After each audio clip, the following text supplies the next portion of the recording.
अस्सलाम वालेकुम, मेरा नाम है हुज़ैफा खालिद। आज हम बात करेंगे इसराइल और फ़लस्तीन के हिस्टोरिकल बैकग्राउंड के बारे में कि कैसे सल्तनत उस्मानिया ऑटोमन एम्पायर से ये दोनों मुल्क निकले और कैसे यूरोप ने नेशनलिज्म का कॉन्सेप्ट दिया और इसका मतलब क्या है। ज़ियोनिस्ट का कॉन्सेप्ट किसने दिया, इसका मतलब क्या है।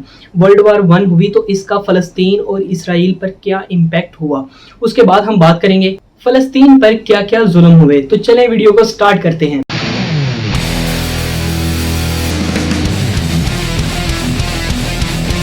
19वीं सदी के स्टार्टिंग से ही यूरोप में नेशनलिज्म का कंसेप्ट चल रहा था। नेशनलिज्म क्या होता है कि एक ऐसा आइडिया होता है जिसके मुताबिक जो सिटीजन होते हैं या मुल्क में रहने वाले लोग, वो जो अपनी ज़िंदगी है वो मुल्क के बनाए हुए कानून के मुताबिक गुजारते हैं। अगर हुकूमत में यहूदी होंगे तो यहूदी अपना कानून बनाएंगे और वो सभी को मानना पड़ेगा। तो इसलिए ये नेशनलिज्म का कंसेप्ट था।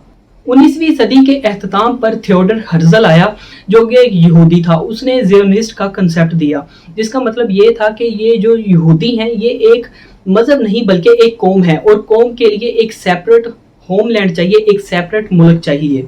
20वीं सदी के स्टार्टिंग से ही वर्ल्ड वार 1 शुरू हो जाती है जो कि फ्रांस और इंग्लैंड की जर्मनी से चल रही होती है। 1917 में बरतानिया आता है और यहूदियों को ये बोलता है कि अगर वो ऑटोमन एम्पायर के खिलाफ बगावत करते हैं तो हम उन्हें अलग मुल्क देंगे और उनका साथ भी देंगे। तभी यूरोप फ्रांस से भी यही बात कर रहा होता है और साथ ही साथ में शरीफ हुसैन से भी, जो कि तब अरब में रूल कर रहे होते हैं। अब जब फ्रांस वर्ल्ड वार 1 जीत जाता है तो बरतानिया पूरे के पूरे इलाके पर कब्जा कर लेता है क्योंकि वो साथ दे रहा होता है। और तभी यहूदी क्या करते हैं, वो जंग जीत जाते हैं तो वो पूरे मुल्क से, पूरी दुनिया से यहूदियों को यरूशलेम में आने की दावत देते हैं। यरूशलेम क्या है, वहां पर आने की दावत क्यों देते हैं। यरूशलेम एक ऐसा मुकाम है जहां पर यहूदी, मुसलमान और ईसाइयों के तमाम कदीम मज़ारात कायम हैं। 1929 से लेकर 1939 सिर्फ 10 साल में यहूदियों की तादाद 10,20,000 तक बढ़ जाती है जो कि सिर्फ 3% से अब 30% से भी ज्यादा हो जाते हैं।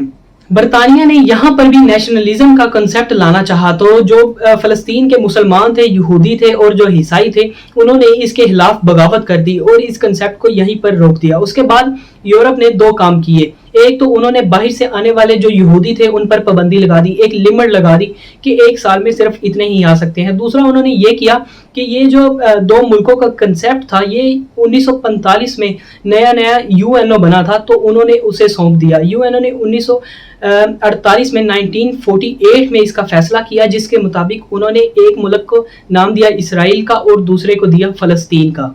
यूएनओ ने यहाँ पर गलत काम ये किया कि उन्होंने दोनों मुल्कों की कोई भी बाउंड्रीज को फिक्स नहीं किया था जिसकी वजह से दोनों मुल्क के आपस में झगड़े होते रहते थे और सिर्फ एक ही साल में इन दोनों के दरमियान जंग शुरू हो गई। इस जंग में इसराइल फतेह हासिल करते हैं और फ़लस्तीन से मजीद इलाका फतेह कर लेते हैं। इसके बाद 18 साल तक वो फ़लस्तीन की टेरिटरी को कम किए जाते हैं, उनकी ज़मीन पर कब्जा किए जाते हैं आहिस्ता आहिस्ता।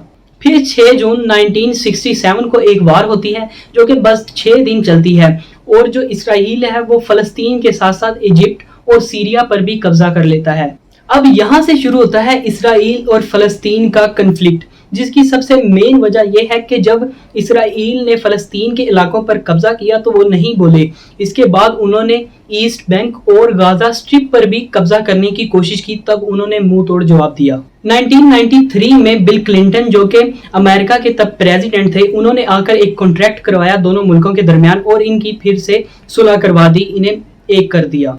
अब 2000 में सिर्फ 7 साल के बाद इसराइल के प्राइम मिनिस्टर ने क्या किया, उसने 2000 सोल्जर को लिया और फ़लस्तीन पर हमला कर दिया जिसकी वजह से 3200 जो फ़लस्तीनी थे उनको शहीद करवा दिया।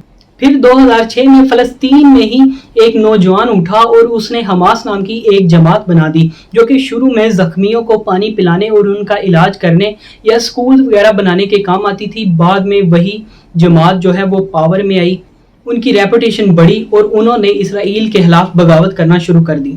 ये था 2006 तक का वाक़या। उसके बाद 2020 में ये दोबारा से कन्फ्लिक्ट शुरू होता है।